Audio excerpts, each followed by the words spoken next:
ओम शांति। आज 3 दिसंबर की मुरली है और बाबा ने 3 दिसंबर को 3 बातों पर फोकस किया है विशेष रूप से। और यदि हम 3 बातों पर ध्यान दे दें, अपने 3 विशेषताओं को देखें, तो बहुत सुंदर जीवन का निर्माण हो सकता है ना।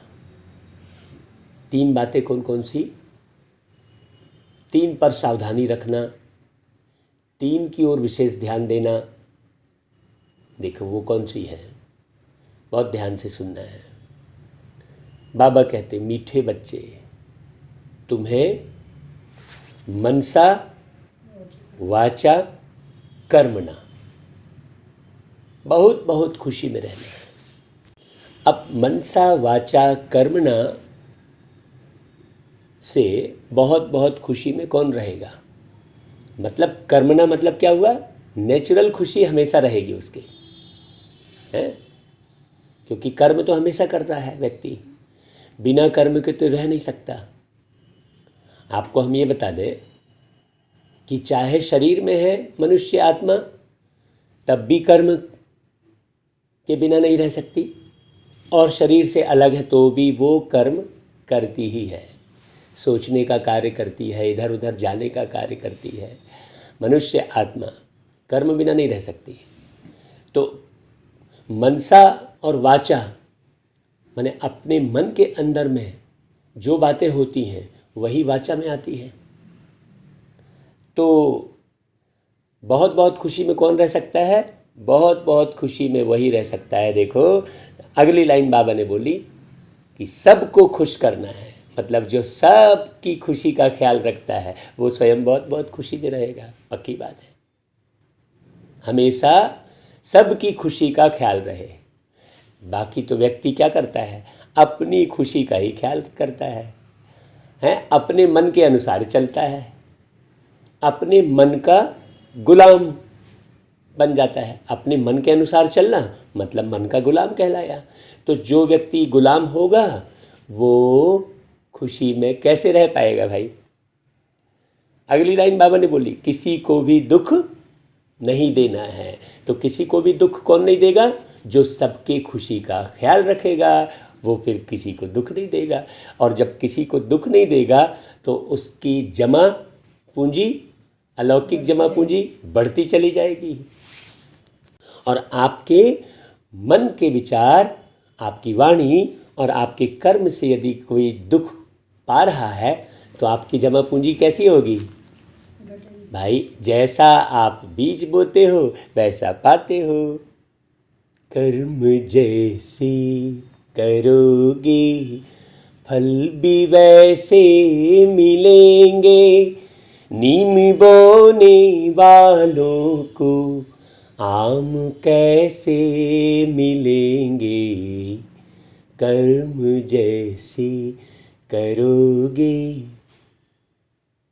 अभी आप जो बाबा की रोज मुरली मिल रही है उसे पूरा पूरा सुनने का कर्म करेंगे, सुनने का कर्म, तो बुद्धि में आएगा। और जैसा जैसा बुद्धि में ज्ञान बैठेगा वैसा वैसा जीवन का निर्माण होगा। अभी हम 2 मिनट मुरली सुनते हैं और बंद कर देते हैं। तो सुनने का कर्म जब तक नहीं करेंगे तब तक आचरण में धारण कैसे कर पाएंगे? कई लोग कहते हैं सुनना बस नहीं है। अरे सुनोगे पहले तब तो समझोगे। सबसे पहला कर्म तो सुनने का करना ही पड़े ना। और किसी चीज़ को जब हम बार बार सुनते हैं, 1000 बार सुनते हैं, तो वो फिर पक्का हो जाता है। इसलिए प्रतिदिन की मुरली बाबा ने सिस्टम बनाए। क्यों? ताकि और वही बातें बाबा कह रहे हैं नए नए तरीके से समझाकर। रोज़ की मुरली में बाबा वही बातें कहते हैं लेकिन नए नए तरीके से समझाते हुए कहते हैं, एक एक रहस्य बताते जाते हैं, तो पक्की होती चली जाती है। अब हम बात बदल बदल के सुनेंगे यदि, तो एक बात पक्की हुई नहीं है और दूसरी बदल दी तो कहाँ से संपूर्ण बनेगा आदमी। इसलिए पहले एक बात पक्की कराते हैं बाबा। आप जीवन में जब जीते हैं तो एक परिवार में रहते हैं, एक को माँ बनाते हैं, एक को पिता बनाते हैं और उनके ख्याल में रहते हैं, ऐसा थोड़ी है। तो तब आपके जीवन सुचारू रूप से चलता है। छोर तो पकड़नी पड़े ना कोई छोर पकड़नी पड़े, तब तो रास्ता आगे तय होगा। तो बाबा मुरली जो चलाते हैं वो एक चल में बहुत सुंदर एक छोर है, जिसे आप पकड़ के चलते रहेंगे तो आपका जीवन बहुत खुशियों में बीतेगा। फिर बाबा प्रश्न करते हैं, डबल अहिंसक बनने वाले बच्चों को कौन सा ध्यान रखना है। देखो, बाबा ने डबल अहिंसक की बात कही है ना। दृष्टि से भी हिंसा होती है, सोच से भी हिंसा हो रही है, आपकी वाणी से भी हिंसा हो रही है, आपके कर्म से भी हिंसा हो रही है। अगर आपके कर्म खराब हैं, जो कुछ दूसरे को पसंद नहीं आ रहे हैं, तो उसका मन जो है चोट खा रहा है ना, आघात लग रहा है ना उसको आपके कर्म से। आपकी वाणी से किसी को आघात लगा ना, तो हिंसा केवल शरीर को आघात किया वो केवल हिंसा नहीं है, तन को आघात किया केवल वो हिंसा नहीं है, मन को भी आघात किया वो भी तो हिंसा है। धन पर आघात किया, किसी ने किसी के धन पर आघात किया, वो भी तो हिंसा है। धन जो है रख लिया किसी का है, तो वो भी तो आघात हो गया ना। जन पर आघात किया, परिवार के सदस्यों पर आघात किया, तो जिसका परिवार है उसको तो आघात होगा ना। निंदा की, देखो किसी की निंदा कर रहे हैं अपन पीठ पीछे, तो वो भी तो हिंसा हो गई। तो अब देखो, डबल अहिंसक तो बाबा ने कहा ही, लेकिन हम देखो कितनी सारी हिंसा कर रहे हैं अगर बारीकी से विचार करते हैं तो बाबा उत्तर क्या देते हैं, ध्यान रखना है कि ऐसी कोई वाचा मुख से ना निकले जिससे किसी को भी दुख हो, क्योंकि वाचा से दुख देना भी हिंसा ही है ना। अब बाकी तो और हिंसा की बहुत सारी बातें बाबा ने कहलवा दी। जब बाबा की बातों को हम बहुत ध्यान से सुनते समझते हैं तो बाबा और ज्ञान फिर बुद्धि में बरसाते हैं। दूसरा, हम देवता बनने वाले हैं। भाई ये लक्ष्य है कि नहीं कि भाई हम देवता बनने वाले हैं। ये बात बुद्धि में समझ में आई है कि नहीं कि भाई हम देवता बनने वाले हैं। हम माने कौन? हम आत्मा। हम आत्मा फिर से इस धरती पर आकर देवता बनेंगे। इसलिए चलन बहुत रॉयल हो। रॉयल मतलब भाई राय पर चलने वाले। रॉयल मतलब रॉयल्टी से चलने वाले। रॉयल चलेंगे तभी रॉयल्टी मिलेगी। देखो कितने अर्थ होते हैं एक एक अक्षर के। तो रॉयल का आगे और डिटेल बाबा ने बताई कि खान पान। खान मतलब गुणों की खान कहते हैं। खान मतलब स्टॉक जमा करना है ना। जैसे सोने की खान है ना, गुणों की खान। तो खान पान न बहुत ऊंचा और ना नीचा हो।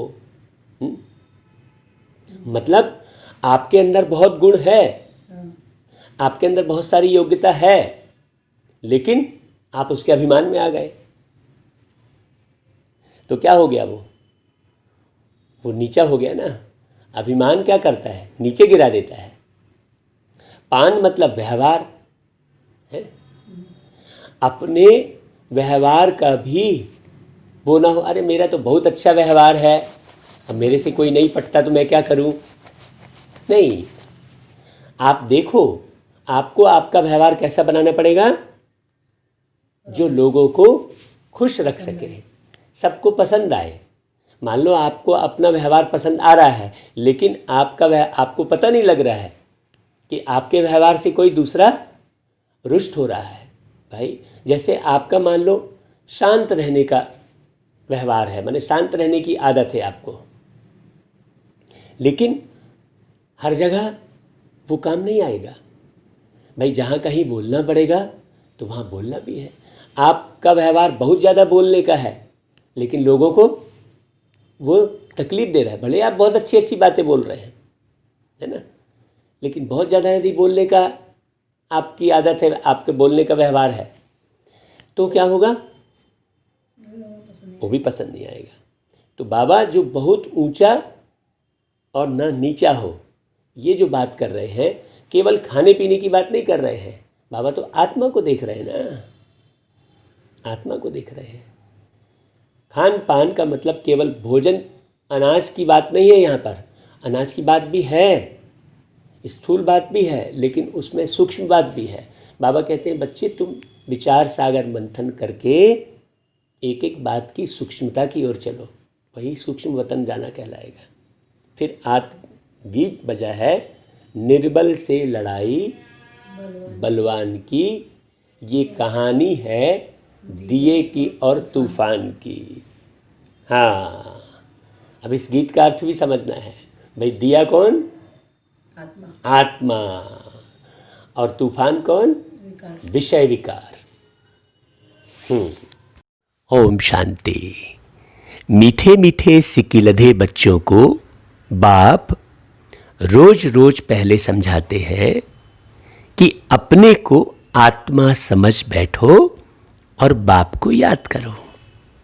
वही मैंने कहा ना कि रोज रोज बाबा एक बात जरूर बोलते हैं, क्योंकि वही मुख्य है। कहते हैं ना, अटेंशन प्लीज। तो बाप कहते हैं एक तो अटेंशन दो बाप की तरफ। बाप कितना मीठा है। उनको कहा जाता है प्यार का सागर, ज्ञान का सागर। तो तुमको भी प्यारा बनना चाहिए ना। मनसा वाचा कर्मणा, हर बात में तुमको खुशी रहनी चाहिए, कोई को भी दुख नहीं देना है। देखो भगवान आकर इतने प्यार से ऐसा पढ़ाते हैं, ये भी किसी को मालूम नहीं है। जैसे समझो आपके शरीर में कोई बीमारी हो गई, तो बीमारी हो गई तो दो बातें करनी पड़ती है। कुछ चीज़ छोड़नी पड़ती है और कुछ अपनानी पड़ती है। किस कारण से बीमारी हुई है उसे छोड़ना पड़ता है, और जल्दी तंदुरुस्त होने के लिए कुछ विशेष अपनाना पड़ता है। तो बाबा भी यहाँ पर आकर क्या कहते हैं कि भाई बीमारी किस में लगी है? वास्तव में आत्मा में बीमारी लगी है। आत्मा में मतलब तुम में बीमारी लगी है। और तुम कौन? आत्मा। भाई दोनों तरीके से समझ सकते हैं। तो अब कुछ छोड़ना पड़े और कुछ अपनाना पड़े। भाई विषय विकारों को छोड़ना पड़े। और विषय विकार छूटे कैसे? जब तुम कुछ चीज़ अपनाओगे। अब कई लोग कहते हैं कि मेरे से विषय विकार छूट ही नहीं रहा है, मेरी ये आदत छूट ही नहीं रही है। भाई कोई भी आदत कब छूटती है? जब उसके बदले कोई दूसरी चीज़ अपनाना शुरू कर देते हैं। उदाहरण के तौर पर जो टेलीफोन की आदत कैसे छूटी? जब मोबाइल अपनाना शुरू कर दिए। एकदम सिंपल सी बात है। तो अपनाने वाली चीज़ें भी एक्यूरेट होनी चाहिए, जो चीज़ को अपनाना है। अब जैसे आपने विषय विकारों को छोड़ने के लिए मान लो भक्ति अपनाई, कोई चालीसा पढ़ा, कोई मंत्र पढ़ा, तो उसमें बुद्धि में समझ तो आ नहीं रही है। आप जो मंत्र पढ़ रहे हैं उसका अर्थ क्या है, उसका जीवन में प्रभाव क्या है, वो समझ तो विकसित हो नहीं रही है। तो आपको ने अपनाने वाली चीज़ जब पावरफुल नहीं होगी, तो आपसे बीमारी छूटेगी कैसे? मान लो डॉक्टर ने कहा कि भाई ये दवाई खाना, और वो दवाई पावरफुल नहीं है, तो बीमारी कहाँ से खत्म होगी? उसी प्रकार आत्मा में जो विषय विकार की बीमारी लगी है, या विषय विकार की आदत, बीमारी मतलब आदत, आत्मा के अंदर आदत, शरीर में बीमारी, लेकिन आत्मा में बीमारी किस बात की है? आदत की है। भाई गंदे चित्र देखे बगैर अच्छा ही नहीं लग रहा है। बार बार ध्यान नेगेटिव समाचार की तरफ ही जा रहा है, दुनिया के आकर्षण में ही जा रहा है बार बार। तो ये समझने की बात है। तो बाबा अटेंशन प्लीज जो कह रहा है वो दो बातों पर कह रहे हैं बाबा, कि जो आप छोड़ना है और जो अपनाना है। तो बाबा कहते हैं कि भाई किसी को मनसा वाचा कर्मणा दुख नहीं देना है। भाई अगर आप बाप से प्यार करते हो तो बाप भी तो किसी को दुखी नहीं करते हैं ना। बाबा की मुरलियों से बाबा का व्यवहार मालूम पड़ता है। बाबा कहीं पार्टिकुलर नहीं है। तो बाबा कहते हैं बाप आए ही है सुखी करने, और तुम सबको सुखी कर रहे हो, इसका मतलब तुम बाप से जुड़े हो। और तुम्हारे से एक सेकंड भी किसी को दुख मिल रहा है, मतलब वो एक सेकंड आप बाबा से विमुख हो गए। हाँ, एक सेकंड भी बाबा की याद न छूटे। तो इस पे आज कौन सी बात समझ में आ रही है कि एक सेकंड भी हम किसी को दुख न दे, वो कहलाएगी बाबा की याद एक सेकंड भी नहीं छूट रही है। देखो है बारीक बात, तुमको भी कोई प्रकार का किसको दुख नहीं देना है, कोई भी ऐसा कर्म नहीं करना, मनसा में भी नहीं आना चाहिए है। बाबा कह रहा है। अब बाबा एक थोड़ी सी राहत देते हैं आगे की लाइनों में, मनसा में भी नहीं आना चाहिए। बाबा कहते हैं परंतु यह अवस्था पिछाड़ी में होगी। मतलब अभी नहीं आ रही है तो फिर आप घबरा जाओगे, अरे यार इतना मैं मुरली सुन रहा हूँ, इतना योग लगा रहा हूँ, फिर भी मेरी मनसा जो है शुद्ध पवित्र नहीं हो रही है, मेरे मन में कोई कुविचार आ ही रहे हैं, तो फिर तुम क्या करोगे? अरे छोड़ दोगे। इसलिए बाबा ने एक लाइन क्या बताई कि भाई ये अंत समय में तुम्हारी अवस्था होगी, कुछ न कुछ कर्मेंद्रियों से भूल होती है। हाँ, अपने को आत्मा समझेंगे, दूसरे को भी आत्मा भाई देखेंगे, फिर किसको दुख नहीं देंगे। हाँ, सबसे बड़ी भूल क्या हो जाती है? दुख देने की ही भूल हो जाती है। मन से किसी के बारे में गलत सोच लिए तो वो वाइब्रेशन चला गया, ये मालूम नहीं पड़ता है। फिर सोचते भाई मैंने तो किसी को कुछ गड़बड़ बोला नहीं है, सोचा तो ना। इसलिए मनसा कहा, मनसा वाचा कर्मणा कहा। तो आपने सोचा तो आप देखो सारे दिन में किसी के लिए उल्टा सीधा थोड़ा भी नहीं सोच रहे हो क्या? कहीं ना कहीं किसी ना किसी के लिए कभी ना कभी सोचते ही हो। हाँ, बाबा कहते हैं शरीर ही नहीं देखेंगे तो दुख कैसे देंगे। हाँ, किसी के शरीर को नहीं देखेंगे, बहुत प्यारी बात है, इसमें गुप्त मेहनत है। हाँ, शरीर देखना माने रिश्ते के हिसाब से देख रहे हो। शरीर देखना माने आप क्या कर रहे हो भाई? शरीर नहीं देखना मतलब आप बिना शरीर देखे कैसे? देखिए, उसके गुण, उसके अवगुण ये देखकर बात कर रहे हो, उसकी विशेषता देखकर बात कर रहे हो, उसकी जाति देखकर बात कर रहे हो, उसके लिंग को देखकर बात कर रहे हो, है ना? स्त्रीलिंग पुरलिंग, है ना, नारी पुरुष है, गोरा काला। शरीर नहीं देखना मतलब ऐसा थोड़ी है कि भाई आप बिना शरीर देखे आप किसी से बात कर लो। बारीक बात है, ये समझने की बात है। शरीर नहीं देखना माने आदमी फिर समझ नहीं पाएगा। शरीर नहीं देखना माने आंख बंद थोड़ी कर लेगा आदमी। हाँ, ये बारीक बात है। इसमें गुप्त मेहनत, जो शब्द बाबा ने कहा गुप्त मेहनत मतलब गुप्त समझने की बात है। इसमें बहुत सारी बातें समाई हुई है, गुप्त है इसमें बहुत सारी बातें, बहुत सारी चीजें समझनी है। यह सारा बुद्धि का काम है। बाबा ने कहा देखो अगली लाइन, अभी तुम पारस बुद्धि बन रहे हो ना, तो तुम्हें ध्यान रखना पड़ेगा भाई। जब नया मकान बनता है, नई चीज आती है, नया कपड़ा पहनते हैं तो ध्यान रखते हैं ना यार, है? बहुत ध्यान रखते हैं। एक एक क्रीज का ध्यान रखते हैं, भाई मेरी क्रीज मत बिगड़ जाए।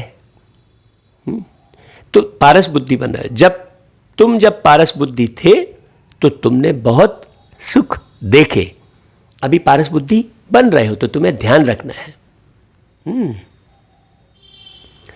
तुम ही सुखधाम के मालिक थे ना, बाबा याद दिला रहे हैं। भाई कौन सुखधाम के मालिक थे? तुम आत्मा। यह है दुखधाम, ये भी समझना। यह तो बहुत सिंपल है, इतनी सी बात। सही में सबसे ज्यादा सिंपल बात कौन करते हैं? शिव बाबा। बाकी सब जगह टिपिकल है, पता नहीं क्या क्या पढ़ाई पढ़ाते हैं। नहीं, टिपिकल नहीं हो गई। अब याद रखो, फलाने सन में फलाना राजा हुआ, वो युद्ध हुआ, उसने ऐसा किया। अब कितना टिपिकल हो गया है। ये तो बाबा एकदम सिंपल, इसे याद रखना बड़ा आसान है। बाबा कहते हैं वह शांति धाम है हमारा स्वीट होम। फिर वहां से पार्ट बजाने आए हैं। दुख का पार्ट बहुत समय बजाया है, अब सुख धाम में चलना है। इसलिए एक दो को भाई भाई समझना है। देखो सुख धाम में चलने की एक और विधि कौन सी बता दी बाबा ने? भाई भाई समझना है। भाई भाई कब समझेंगे? जब जाति भेद, धर्म भेद, गरीबी अमीरी का भेद, योग्यता अयोग्यता का भेद नहीं रहेगा तो भाई भाई समझेंगे। गोरे काले का भेद है। आत्मा आत्मा को दुख नहीं दे सकती। हाँ, अब जैसे कल ही एक माता मिली है तो लगा ना, नहीं यार उसके चश्मा टूट गया, निकल गया, तो हमको लगा देखो गरीब है, ले नहीं सकती है, बूढ़ी हो गई है, तो एक लगा नहीं, ये भी तो मेरी भाई है, आत्मा आत्मा भाई है, यही नजर आया ना। बाबा याद आया तो लगा भाई उसको बना के दे दो। भाई हमारे पास बाबा ने ताकत दी है, सब कुछ है, तो फिर आप ऐसे भाई समझ कर देना, गरीब समझ कर देना नहीं। हाँ, असहाय समझ कर देना नहीं, सहारा देना अपना भाई समझकर। बहुत अंतर हो गई ना, भावनाओं में बहुत अंतर हो गया। अगर आप गरीब समझ कर दे रहे हो मतलब आपको अमीरी का भान आएगा नहीं। बाबा ने हमको दिया है तो हमको भी सबको देना है। केवल ज्ञान नहीं देना है, हमें स्थूल सेवा भी करनी है ना भाई। हाँ, तो देखो मैंने कितना रूहानी स्नेह आया उस बूढ़ी माता पर ना, कि भाई उसका बच्चा भी साथ नहीं दे रहा है। भाई देखो विषय विकारों ने कितना वो कर दिया। सारी दुनिया में ऐसे बहुत मिलते हैं। लगता है यार कि ऐसे आत्माओं को खूब स्नेह देकर और बाबा का बनाया जाए, ऐसे मन में भावना हमेशा उत्पन्न होती रहती है। बाबा ने पढ़ा पढ़ा के क्या कर दिया है? पढ़ा पढ़ा के बाबा ने ऐसा गढ़ दिया है। हमने भी क्या किया है? पढ़ पढ़ के गढ़ लिया है। बड़ा अच्छा लगता रहता है। तो बाबा कहते हैं अपने को आत्मा समझ, आत्मा से बात कर रहे हैं, आत्मा ही तख्त पर विराजमान है। अब वो दुखी कौन हो रही है? आत्मा दुखी हो रही है ना बेचारी, है ना। हाँ, सोचने की बात है। बाबा कहते हैं यह भी शिव बाबा का रथ है ना। बच्चियां कहती है हम शिव बाबा के रथ को श्रृंगारते हैं। देखो आ गई ना वही बात, शिव बाबा के रथ को खिलाते हैं तो शिव बाबा ही याद रहता है। वह है ही कल्याणकारी बाप। हाँ, जब हम आत्मा देखते हैं तो परमात्मा याद आते हैं। भाई दुख कौन पा रही है? आत्मा पा रही है ना बेचारी। हाँ, काहे के कारण दुख पा रही है ये भी मालूम है। कहते हैं मैं 5 तत्वों का भी कल्याण करता हूँ। बाबा कहते हैं वहाँ कोई भी चीज़ कभी तकलीफ नहीं देती है। क्यों? बाबा 5 तत्वों का कल्याण कैसे करते हैं? आपको हवस से बचा लेते हैं। अभी हवस के कारण पूरे तत्व खराब कर रहा है मनुष्य। धरती को ज़्यादा से ज़्यादा उपज लेने के लिए केमिकल खाद, कीटनाशक दवाइयों का उपयोग खूब कर रहा है। तो क्या हो रहा है? प्रकृति पूरी तमो प्रधान बनती जा रही है, दुखदाई होती जा रही है। एक भी अनाज में ताकत नहीं रह गई है। बाबा हवस को मिटाते हैं। भाई एक किसान बहुत ज़्यादा कमाने की हवस में ये सब कर रहा है ना, और वो केमिकल खाद बेचने वाला भी हवस का शिकार है, बहुत पैसे कमाने के उसमें वो ऐसी चीज़ों का निर्माण कर रहा है। पैसे की हवस के शिकार होने के कारण ही शराब, सिगरेट, बीड़ी ये सब बेच रहे हैं लोग। पैसे की, उनको ये नहीं पता है कि इससे पूरी दुनिया खराब हो रही है। तो वो बैठकर खुद ही, भाई जब सारी दुनिया को तुम शराबी कबाबी बना दोगे तो फिर तुम सुख कहाँ से पाओगे? फिर तुम जो जिस वस्तु से तुम धन कमा रहे हो, क्या वो धन तुम्हें सुख देगा? सोचने की बात है। आपने घर में बहुत सारी भौतिक सुख सुविधाओं को जमा कर लिया, इकट्ठा कर लिया, और कोई नहीं है उस घर में रहने वाला, तो वो भौतिक सुख तुमको सुख देगा? नहीं देगा। तो तुम लगातार शराब बेचे जा रहे हो, सिगरेट बेचे जा रहे हो, सब नुकसान करने वाली चीज़ें बेच रहे हो, और दूसरी तरफ होर्डिंग बोर्ड भी लगा दे रहे हो है कि ये चीज़ नुकसान कर रही है, तो तुम बेचे ही काहे रहे हो? है बेच के ही उसका निर्माण ही क्यों कर रहे हो? लेकिन विषय विकारों ने क्या कर दिया है? बुद्धि को भ्रष्ट कर दिया है। बाबा आकर सारी बुद्धि को साफ करते हैं, गंदा कर दिया है बुद्धि को। बाबा कहते हैं यहाँ तो कभी तूफान, कभी ठंडी, कभी क्या होता रहता है। ये सब ऐसा क्यों हो रहा है? ये मनुष्यों ने ही अपनी हवस के कारण ऐसा कर लिया है। बाबा कहते हैं वहाँ तो सदैव बाहरी मौसम रहता है। बाबा ऐसी दुनिया बना रहे हैं, दुख का नाम नहीं, वह है ही हेवन। बाबा हेवन की याद दिला रहे हैं। बाप आए हैं तुमको हेवन का मालिक बनाने।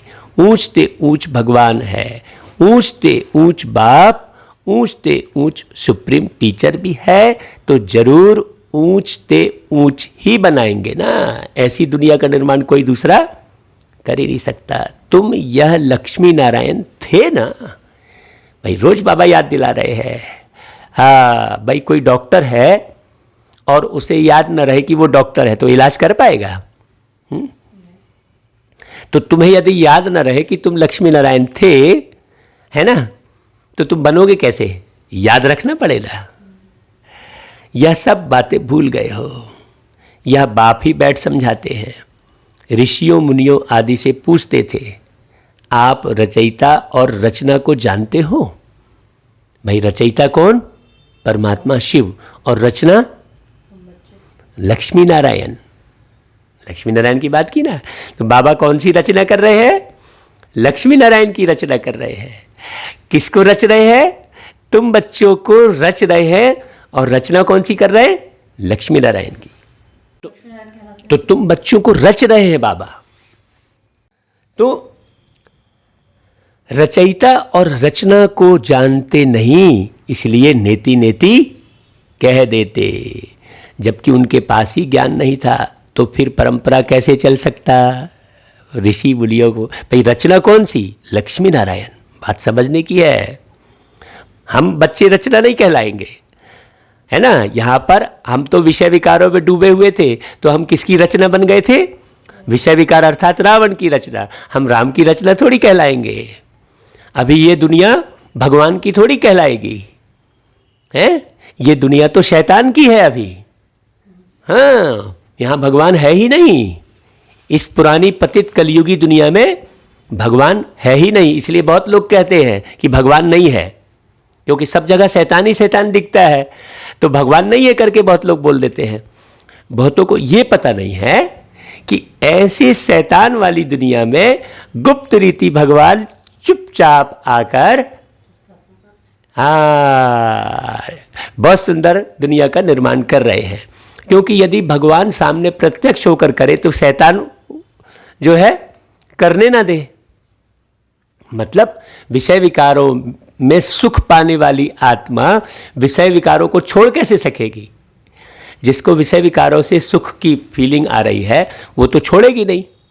और जब वो देखेगी यार विषय विकारों को पूरा खत्म कर दिया जा रहा है, यहाँ पर भाई पवित्र रहो कह रहे हैं, उसे मालूम पड़ जाएगा, तो वो विघ्न डालना शुरू कर देगी ना। इसलिए जब आदि ज्ञान यज्ञ स्थापित हुआ तब लोग बहुत स्पीड से पवित्र बने और गुप्त रहा उस समय। अभी बहुत सारे लोगों को मालूम पड़ गया, तो अभी विघ्न डालने वाले भी यज्ञ के अंदर में, बाबा के यज्ञ में भी आ गए, है ना। जो आकर भी फिर विषय विकार में चले जाते, शादी कर लेते, और फिर बाबा उनको भी देखो रहम करते। बाबा कहते चलो शादी करने के बाद ज्ञान में आ जाएगा। बाबा उनके ऊपर भी आस नहीं छोड़ते हैं। बाबा जैसा कोई हो ही नहीं सकता।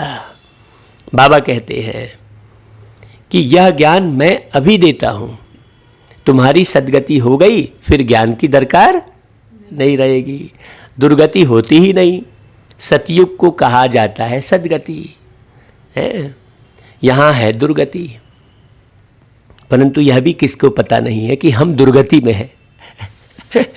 भाई हम वही उदाहरण देते हैं ना कि कीड़े मकोड़ों को थोड़ी मालूम है, कीड़े मकोड़ों को थोड़ी मालूम है कि वो कहाँ घूम रहे हैं, किसके पैर के नीचे दब के कब खत्म हो जाए, कोई उन्हें पता थोड़ी है। वैसा ही मनुष्य हो गए कीड़े मकोड़ों की तरह हैं, वो ऐसे स्थान में घूम रहे हैं, वो उसी को ही सुख समझ रहे हैं, जबकि सारा वो दुर्गति है। भौतिक सुख को सुख समझ रहे हैं तो दुर्गति है ना, और ऐसे ऐसे साधन बना लिए। बाबा कहते हैं बाप के लिए गाया जाता है लिबरेटर, गाइड, खिवैया। तो काहे से लिबरेट करते हैं भाई, ये भी समझने की बात है। विषय सागर से सबकी नैया पार करते हैं, विषय सागर से पार करते हैं, उसको कहते हैं क्षीर सागर। विष्णु को क्षीर सागर में बड़े आराम से शेषनाग की सैया में लेटे दिखाते हैं ना, तो वो शेषनाग की सैया कौन सी है, 5 विकारों से जीत हासिल कर लिया। बाबा कहते हैं यह सब है भक्ति मार्ग का गायन। बड़ा बड़ा तालाब है जिसमें विष्णु का बड़ा चित्र दिखाते हैं, समझते कुछ नहीं है ना भाई। बाप समझाते हैं तुमने ही सारे विश्व पर राज्य किया। अब सारे विश्व पर राज्य किया मतलब सारे विश्व पर आप जीत हासिल किए। जितने भी विष अंदर में है, भाई निंदा करना ये विष है आत्मा के अंदर। शरीर का विष अलग है और आत्मा का विष अलग है। बड़ी बात समझने की है। हाँ, बाप समझाते हैं अनेक बार हार खाई और जीत पाई है, अनेक बार, इसलिए बड़ा सहज है ना भाई। बाप कहते हैं काम महाशत्रु है, सबसे पहला शत्रु। उन पर जीत पाने से तुम जगत जीत बनेंगे। तो खुशी से बनना चाहिए ना भाई। भल गृहस्थ व्यवहार में प्रवृत्ति मार्ग में रहो, परंतु कमल फूल समान पवित्र रहो। जैसे कमल फूल का कनेक्शन सीधे धरती पर रहता है और बीज से पूरा अलग रहता है, जल में रहकर जल से अलग रहता है कमल फूल। अभी तुम कांटों से फूल बन रहे हो, समझ में आता है। यह है फॉरेस्ट ऑफ थॉर्न्स, मतलब कांटों का जंगल। एक दो को कितना तंग करते हैं, मार देते हैं। तो बाप मीठे मीठे बच्चों को कहते हैं तुम सबकी अब वानप्रस्थ अवस्था है। छोटे बड़े सबकी वानप्रस्थ अवस्था है। क्योंकि बल्क में एक साथ सबको जाना है। ऐसी वाणी तो कोई चला ही नहीं सकता। बाबा कहते हैं तुम वाणी से परे जाने के लिए पढ़ते हो ना। तुमको अभी सद्गुरु मिला है, वह तो वानप्रस्थ में तुमको ले ही जाएंगे। यह है यूनिवर्सिटी, भगवानुवाच है ना। मैं तुमको राजयोग सिखलाकर राजाओं का राजा बनाता हूँ। जो पूज्य राजाएं थे वही फिर पुजारी राजाएं बनते हैं। तो बाप कहते हैं बच्चे, जब इतनी ऊंची बात है, राजाओं का राजा बनने वाली बात है, तो बाबा कहते अच्छी रीति पुरुषार्थ करो। पुरुषार्थ कौन सा? दैवी गुण धारण करो। भल खाओ पियो, श्रीनाथ द्वारे में जाओ, वहाँ घी के माल ढेर मिलते हैं, घी के कुएं ही बने हुए हैं। खाते फिर कौन है? पुजारी। श्रीनाथ और जगन्नाथ दोनों को काला बना दिया है। जगन्नाथ के मंदिर में देवताओं के गंदे चित्र हैं, वहाँ चावल का हांडा बनाते हैं, वह पक जाने से 4 भाग हो जाते हैं। सिर्फ चावल का ही भोग लगता है क्योंकि अभी साधारण है ना। हाँ, बहुत गहरी बात है। इस तरफ गरीब और उस तरफ साहूकार। कलयुग में सारे के सारे गरीब। भाई जो रईस है वो भी गरीब है, विषय विकारों में पड़ा है तो गरीब है ना भाई। अभी तो देखो कितने गरीब है, खाने पीने को कुछ नहीं मिलता है। सतयुग में तो सब कुछ है। तो बाप आत्माओं को बैठ समझाते हैं, भाई शिव बाबा बहुत मीठा है? वह तो है निराकार। प्यार आत्मा को किया जाता है ना, आत्मा को ही बुलाया जाता है। शरीर तो जल गया। हम वही कहते हैं ना भाई, कि कई लोग कहते हैं भाई मेरे घर में दादा आ गए। ऐसा लगता है बच्चे का क्या देखकर? स्वभाव संस्कार देखकर, उसकी बातें देखकर, उसकी आदतें देखकर मालूम पड़ता रही ऐसे ही तो बिल्कुल दादा थे, ऐसा ही तो बोलते थे। हाँ, अब हमारे पिताजी हैं, हमको पूरा एहसास हो गया था, क्योंकि भाई हम पिताजी को जान रहे थे, उनके स्वभाव संस्कार को उनके साथ बहुत गहरे से जुड़े थे। हर किसी का तो नहीं जानेंगे, जिसके साथ जुड़ाव रहेगा, जिसको हम जानते हैं उसके बारे में जानेंगे। तो मालूम पड़ गया कि भाई वो हमारे छोटे भाई के घर में जन्म लिए। हाँ, जब वो छोटे बचपन में तो हमारी मम्मी को आदेश करता था वो बच्चा, ऐसा नहीं करो बोले, तो मालूम पड़ता था। तो हमारी माताजी को भी मालूम पड़ा कि हाँ, ये जो है पिताजी ही वापस फिर से अब नाती बन गए। वही अब हमारे मम्मी कहे वो पिताजी कौन बन गए? नाती बन गए। बात बड़ी समझने की है ना। तो फिर कौन? भाई पिताजी के शरीर को तो जला दिया था, फिर वापस कौन आया? आत्मा ज्योति जगाते हैं। इससे सिद्ध है आत्मा को अंधियारा होता है अज्ञान का।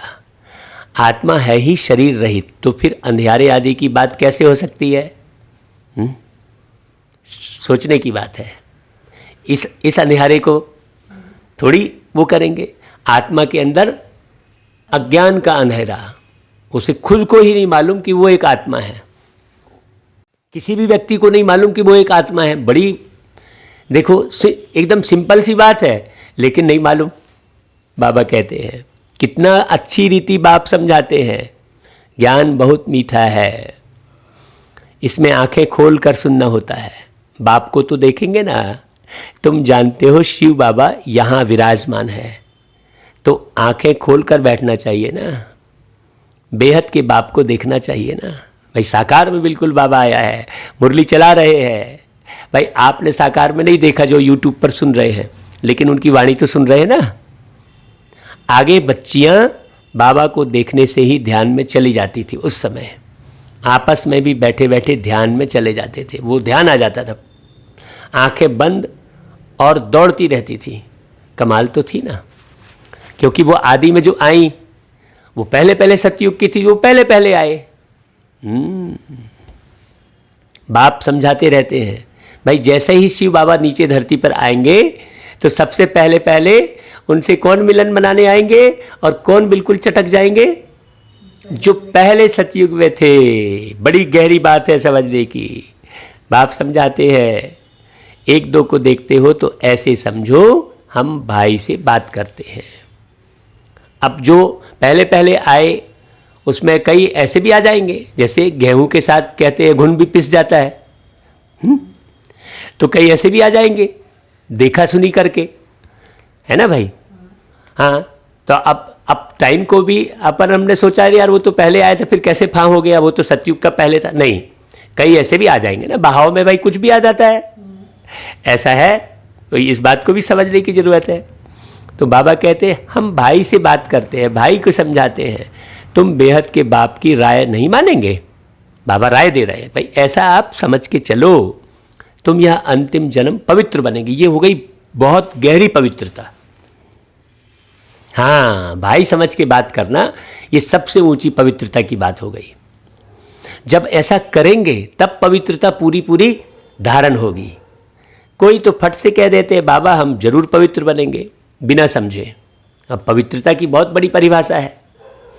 केवल ब्रह्मचर्य व्रत को ही पवित्रता कह दी ऐसा नहीं है। बाबा उसका उदाहरण देते हो तो सन्यासी लोग भी कर लेते हैं, लेकिन ज्ञान तो नहीं है ना। पवित्र रहना तो अच्छा है। कुमारी पवित्र है तो सब उनको माथा टेकते, शादी करती है तो पुजारी बन पड़ती है, सबको माथा टेकना पड़ता है। हाँ, तो प्योरिटी अच्छी है ना। प्योरिटी है तो पीस प्रॉस्पर्टी है। सारा मदार पवित्रता पर है। बुलाते भी हैं, हे पतित पावन आओ, लेकिन काहे से पतित बने हैं ये किसी को नहीं मालूम। भाई देह का भान पतित बनाया, सिंपल सी बात है। देह का भान पतित बनाया है। नारी पुरुष का भान, रिश्ते नातों का भान, तेरे मेरे का भान, ये पतित बनाता है। पावन दुनिया में रावण होता ही नहीं, वह है ही राम राज्य। सब क्षीरखंड रहते हैं। धर्म का राज्य है, फिर रावण कहाँ से आया? रामायण आदि कितना प्रेम से बैठ सुनाते हैं, यह सब है भक्ति। तो बच्चियां साक्षात्कार में डांस करने लग पड़ती हैं। सच की बेड़ी का तो गायन है, हिलेगी लेकिन डूबेगी नहीं। और कोई सत्संग में जाने की मना नहीं करते, यहाँ कितना रोकते हैं, यहाँ आने से लोगों को रोकते हैं। इसलिए देखो इतने बरस हो गए, लेकिन पूरे विश्व को आज तक ये पता नहीं लगा कि भगवान आकर क्या सिखा रहे हैं।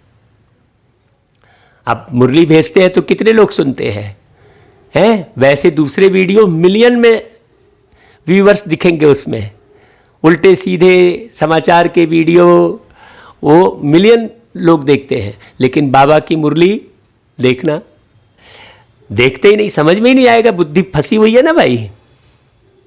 बाबा कहते हैं बाप तुमको ज्ञान देते हैं, तुम बनते हो बीके यानी ब्रह्मा कुमार।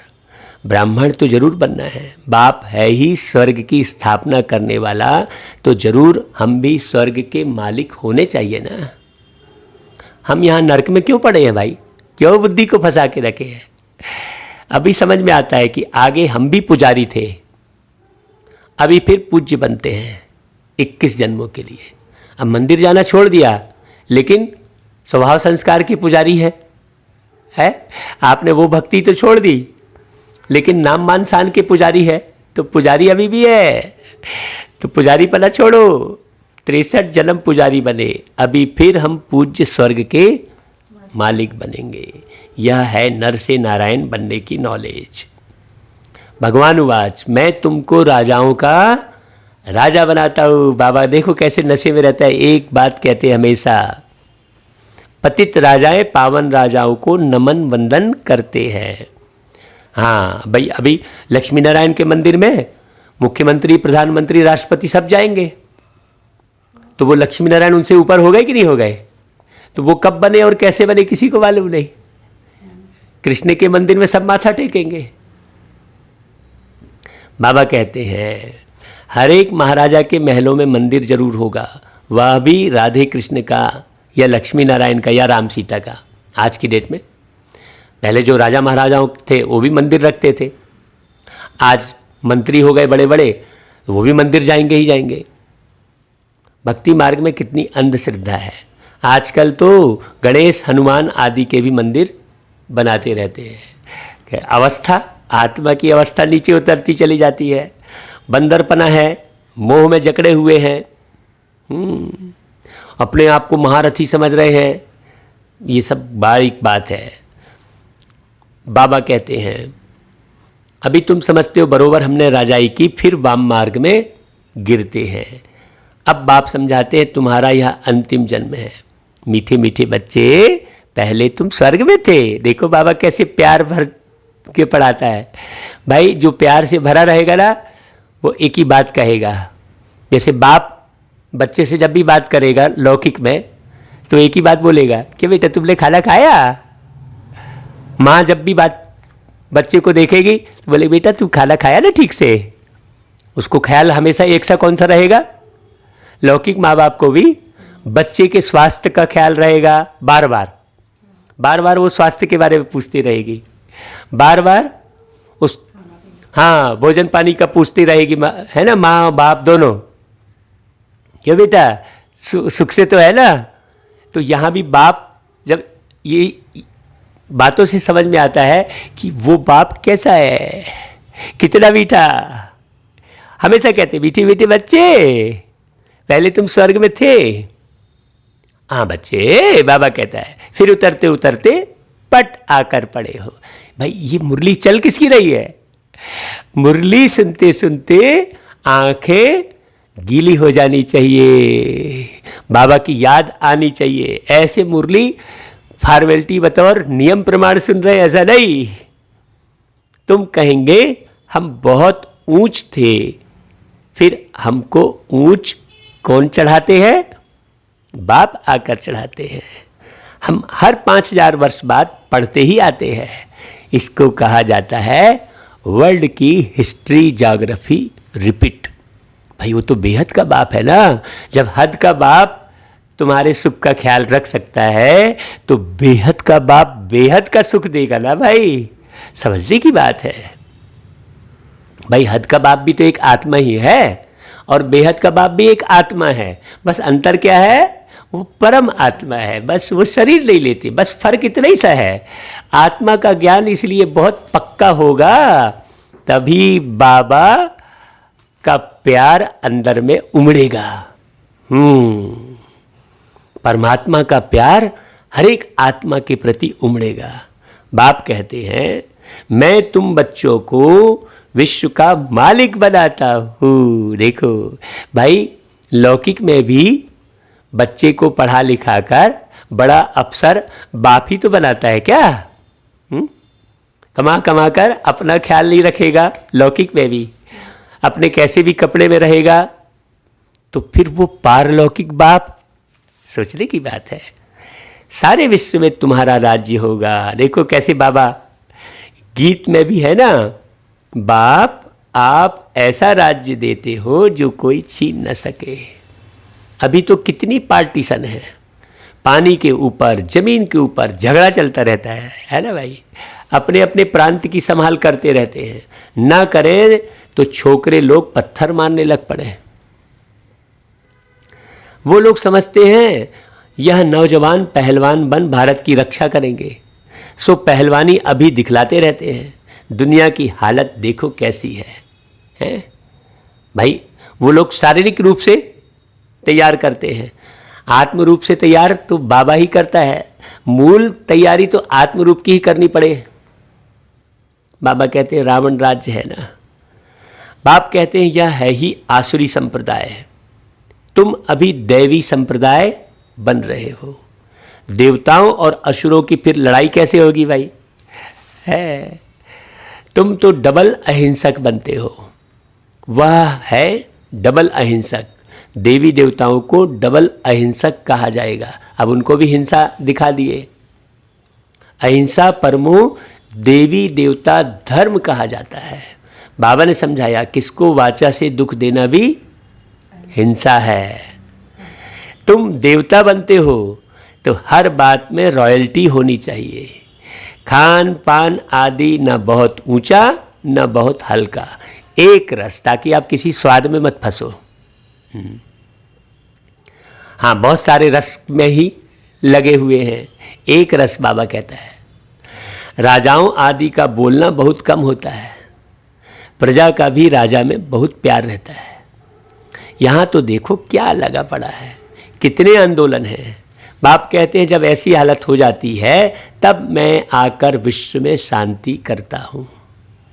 गवर्नमेंट चाहती है सब मिलकर एक हो जाए, भल सब ब्रदर्स तो हैं, परंतु यह तो खेल है ना। बाप कहते हैं बच्चों को तुम कोई फिक्र नहीं करो। अनाज की अभी तकलीफ है, वहाँ तो अनाज इतना हो जाएगा बगैर पैसे जितना चाहे उतना मिलता रहेगा। अभी यह दैवी राजधानी स्थापन कर रहे हैं। कोई ऐसा बोल सकता है क्या भाई? हम हेल्थ को भी ऐसा बना देते हैं जो कभी कोई रोग होवे ही नहीं, गारंटी है बाबा कह रहे हैं। देखो ऐसा कोई बोल सकता है भाई? कैरेक्टर भी हम इन देवताओं जैसा बनाते हैं, जैसा जैसा मिनिस्टर हो ऐसा उनको समझा सकते हैं। युक्ति से समझाना चाहिए भाई। आत्मा को परिवर्तन करेंगे तभी कुछ होगा। ओपिनियन में बहुत अच्छा लिखते हैं, परंतु अरे तुम भी तो समझो ना। ओपिनियन तो लिख दिया, हाँ बहुत अच्छी विद्यालय आपकी, अच्छा काम कर रहे हो, लेकिन वो समझे तब ना, तब तो लोगों को बोले नहीं। उसके अंदर से भ्रष्टता तो खत्म ही नहीं हो रही है। तो कहते हैं फुर्सत नहीं है। तुम बड़े लोग कुछ आवाज़ करेंगे तो गरीबों का भी भला होगा। बाप समझाते हैं अभी सबके सिर पर काल खड़ा है, आजकल करते करते काल खा जाएगा। तुम कुंभकर्ण मिसल बन पड़े हो। बच्चों को समझाने में बहुत मज़ा भी आता है।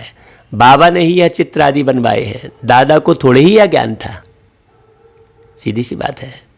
तुमको वर्षा लौकिक और पारलौकिक बाप से मिलता है, अलौकिक बाप से नहीं मिलेगा भाई। लौकिक बाप से थोड़ा वर्षा मिलेगा, जितना वो कमाया रहेगा उतना देगा। पारलौकिक बाप तो विश्व का मालिक है भाई। अलौकिक बाप से वर्षा नहीं मिलता, यह तो दलाल है, बल्कि वो तुमसे दलाली ले लेता है। दलाल थोड़ी तुमको कुछ देता है, इनका वर्षा नहीं है। लेकिन दलाल आपको अच्छी चीज़ से परिचय तो जरूर कराता है ना भाई। मकान के दलाल होते हैं, शादी ब्याह में दलाल होते तो अच्छी चीज़ से वो खोज ढूंढ के रखता है वो तो इसलिए उसको प्रॉफिट मिल जाता है। तो बाबा कितनी प्यारी बात बोल रहे हैं, प्रजापिता ब्रह्मा को याद नहीं करना है। अब वहाँ भाई सगाई करवाई किसी दलाल ने, तो कन्या दलाल को थोड़ी याद करेगी, जिससे सगाई हुई उसको याद करेगी, है ना भाई। हाँ भाई, मकान खरीदने गए तो भाई जिससे मकान लिया है उससे लेन देन रखोगे, दलाल को तो एक कमीशन लिया कर अलग कर दिया भाई। तो बाबा कहता है इसको याद नहीं करना। हाँ, बड़ी गहरी बात है। अभी सारी दुनिया में क्या होता है, लोग गुरु बनाते हैं उसी से चिपक पड़ते हैं, उसके ही आश्रम में रहेंगे बोलते हैं, घर गृहस्थी छोड़ देते हैं। नहीं, देखो बाबा कितनी प्यारी बात कर रहा है, मेरे से तो तुमको कुछ भी नहीं मिलता है। बाबा कौन कह रहे हैं, ब्रह्मा बाबा कह रहे हैं। ब्रह्मा बाबा बीच में बोलते हैं, बाजू में बैठे हैं ना भाई, शिव बाबा भी बाजू में बैठे हैं, अति सूक्ष्म। ब्रह्मा भी एक आत्मा है, तो वो बाजू में बैठे तो वो भी बीच बीच में बोलते हैं। तो कहते हैं मैं भी पढ़ता हूँ भाई, वर्षा है ही एक हद का, भाई वो भी पढ़ रहे हैं ना, दूसरा बेहद के बाप का। प्रजापिता ब्रह्मा क्या वर्षा देंगे, बाप कहते हैं। अब शिव बाबा क्या कह रहे हैं, मामेकम याद करो। यह तो रथ है ना भाई, रथ को तो याद नहीं करना है ना, रथ से यात्रा की जा सकती है ना भाई, उस रथ के माध्यम से। हाँ, अभी वो रथ निकालते हैं तो दर्शन कौन सा किसको करते हैं, रथ का थोड़ी करते हैं। रथ में बैठे हुए जगन्नाथ जी का दर्शन करते हैं। जगन्नाथ मतलब जगत के नाथ, तो जगत के नाथ कौन है, परमात्मा शिव। हाँ भाई, जगत का नाथ वही बनेगा, जगत का मुखिया वही बनेगा जो जगत में नहीं फंसेगा, सीधी सी बात है। बाबा कहते हैं ऊंचते ऊंच भगवान कहा जाता है। बाप आत्माओं को बैठ समझाते हैं, आत्मा ही सब कुछ करती है ना, एक खाल छोड़ दूसरी लेती है। जैसे सर्प का मिसाल है, भ्रमरियां भी तुम हो, ज्ञान की भू भू करो। ज्ञान सुनाते सुनाते तुम किसी को भी विश्व का मालिक बना सकते हो, इसलिए इस मुरली को खूब सुनना है। हाँ, हम तो भैया जो रिकॉर्ड करते हैं ना तो सुनते ही रहते हैं भाई, कहाँ कोई गलत तो नहीं बोल दिए, बार बार सुनना चाहिए। बार बार स्वदर्शन करना चाहिए। क्यों, क्योंकि ये निर्माण का समय चल रहा है। निर्माण बहुत बारीकी से जब होता है तो अच्छा होता है। बाप जो तुम्हें विश्व का मालिक बनाते, ऐसे बाप को क्यों नहीं याद करेंगे। अब बाप आया है तो वर्षा क्यों नहीं लेना चाहिए। ऐसे क्यों कहते कि फुर्सत नहीं मिलती है। देखो बाबा कैसे बोल रहे हैं, अच्छे अच्छे बच्चे तो सेकंड में समझ जाते हैं। बाबा ने समझाया, मनुष्य लक्ष्मी की पूजा करते हैं। अब लक्ष्मी से क्या मिलता है भाई, और अम्बा से क्या मिलता है, सोचने की बात है। लक्ष्मी तो है स्वर्ग की देवी, उनसे पैसे की भीख मांगते हैं, मालूम ही नहीं है कि लक्ष्मी जी कब आई है। अम्बा तो विश्व का मालिक बनाती है, सब कामनाएं पूरी कर देती है, श्रीमत द्वारा सब कामनाएं पूरी हो जाती है। अब वो अम्बा कौन है, वो अम्बा अंबर के उस पार रहने वाली आत्मा। अब उसे परमात्मा कहेंगे क्योंकि 5 तत्व से परे रहते हैं, इसलिए परमात्मा। बाकी है तो वो भी आत्मा, एक अंबर के उस पार रहने वाले परमात्मा। अच्छा भाई, फिर बाबा सब बच्चों को बहुत बहुत याद प्यार दे रहे हैं। सिकिलदे बोलते हैं बाबा, क्यों, क्योंकि परम धाम से कितने बरस हो गए नीचे आए बिछड़े हुए, इसलिए बाबा सिकिलदे कहते हैं। अच्छा भाई, धारणा के लिए सार, इन कर्मेंद्रियों से कोई भूल ना हो, इसके लिए मैं आत्मा हूं, यह स्मृति पक्की करनी है। हाँ, शरीर को नहीं देखना है, एक बाप की तरफ अटेंशन देना है। दूसरा, अभी वानप्रस्थ अवस्था है, इसलिए वाणी से परे जाने का पुरुषार्थ करना है। वाणी से परे जाना मतलब अंदर चाह मत रहे कोई, आह मत रहे कोई, है ना। पवित्र जरूर बनना है ना। वाणी से परे जाना मतलब किसी की निंदा न रहे अंदर में, किसी की गिलानी न रहे अंदर में, अंदर की आवाज़ से परे जाना है। बुद्धि में रहे, सच की नैया हिलेगी डूबेगी नहीं, इसलिए विघ्नों से घबराना नहीं है। विघ्न आएंगे। भाई निर्माण हो रहा है, भाई एक ब्रिज का निर्माण होता है तो धूल भी खानी पड़ती है, गिट्टी पत्थर के उबड़ खाबड़ रास्ते में चलना भी पड़ता है। जब तक निर्माण होता है तब तक प्रॉब्लम सहना पड़ता है, लेकिन ये मालूम रहता है कि भाई ये तो ब्रिज बन रहा है, इसके बाद तो हमें सुख मिलेगा ही। तो ऐसा है, इसलिए अभी तो विघ्न आएंगे ही। अच्छा भाई, वरदान, अहम और वहम को समाप्त कर रहम दिल बनने वाले विश्व कल्याणकारी भव। कैसी भी अवगुण वाली, कड़े संस्कार वाली, कम बुद्धि वाली, सदा ग्लानि करने वाली आत्मा हो, लेकिन जो रहम दिल विश्व कल्याणकारी बच्चे हैं वे सर्व आत्माओं के प्रति लवफुल के साथ लवफुल होंगे। कभी इस वहम में नहीं आएंगे कि यह तो कभी बदल ही नहीं सकते, यह तो है ही ऐसे, या यह कुछ नहीं कर सकते, मैं ही सब कुछ हूं, यह कुछ नहीं है। इस प्रकार का अहम और वहम छोड़ कमजोरियों व बुराइयों को जानते हुए भी क्षमा करने वाले रहम दिल बच्चे ही विश्व कल्याण की सेवा में सफल होते हैं। हाँ, किसी को छोड़ना नहीं भाई। अच्छा, फिर स्लोगन, जहाँ ब्राह्मणों के तन मन धन का सहयोग है वहाँ सफलता साथ है ही। हाँ, सारे ब्राह्मण मिलकर तन मन धन से सहयोग करें भाई। हाँ, जो जिससे जितना बन सकता है ना। मानसिक सहयोग क्या है कि आपने मुरली सुनी और लोगों को भेज सकते हैं, इसमें तो धन भी खर्च नहीं हो रहा है। अच्छे से टॉपिक लिखकर सबको भेजो, नए नए बच्चों को भी भेजो, है ना भाई। अच्छा भाई, ओम शांति।